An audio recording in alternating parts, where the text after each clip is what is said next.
Mister and Mrs Kaustubh की train धीमी होते हुए स्टेशन पर रुकने को होती है। कौस्तभ खिड़की से बाहर झांकता है। बरेली नाम के बोर्ड पर जैसे ही उसकी नजर पड़ती है, उसके चेहरे पर बड़ी सी मुस्कान आ जाती है। लो जी, बरेली स्टेशन आ गया और हमारी मिसेस अभी भी खर्राटे ले रही है। सरकार उठ भी जाइए, पूरे रास्ते पूछती रही कब पहुंचेंगे दीदी के घर, कब पहुंचेंगे दीदी के घर। अब जब पहुंच गए तो आंख मिच कर आराम से सो रही हो। कौस्तभ अपनी बीवी का कंधा हिलाते हुए उसे जगाता है। क्या हो गया जी, कंधा निकाल कर मानेंगे क्या मेरा? मैडम बरेली पहुंच गए हम, उतना नहीं है क्या?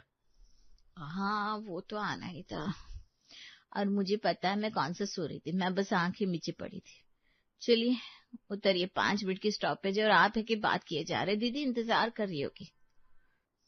मैडम के आगे कभी किसी की चली है जो हमारी चलेगी? चलिए मैडम, आगे आगे आप, पीछे पीछे आपका गुलाम। कौस्तभ अपनी बीवी के साथ प्लेटफॉर्म पर उतरता है। भोला राम दिखाई नहीं दे रहा। ऐसे तो वो कभी नहीं करता, वो तो वक्त का बड़ा पाबंद है। ट्रेन भी बिल्कुल राइट टाइम पर है।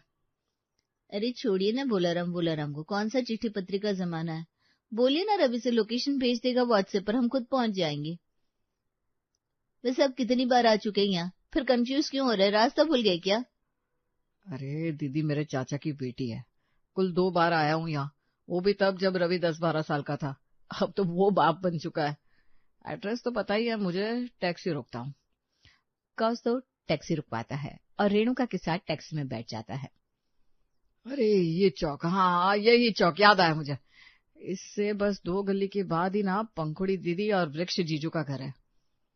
अच्छा, तो आप उस फुलवारी में जा रहे मेरा मतलब है जहाँ सभी का नाम फूल, पत्ते, पंखुड़ी इन चीजों पर रखे हुए हैं। पर बहुत बुरे वक्त पर जा रहे हैं आप, वहाँ उदास होकर लौटना पड़ेगा, बता दे रहा हूँ। हाय राम, कहीं ऐसी वैसी कोई घटना तो नहीं घट गई?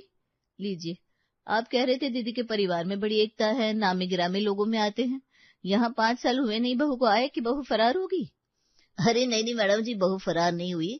घर का बेटा, घर का सबसे प्यारा मेंबर फरार हो गया है, पर कहाँ गया, क्यों गया, इसकी खबर किसी को नहीं है। मेरा छोटा भाई उस बगान में दूध देता है ना, आजकल कोई दूध लेने दरवाजे पर भी नहीं आता। खैर मुझे क्या, आ गया आपका बागान 250 रुपये हुए।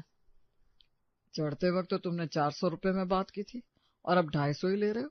इतना एहसान हम पर क्यों भाई?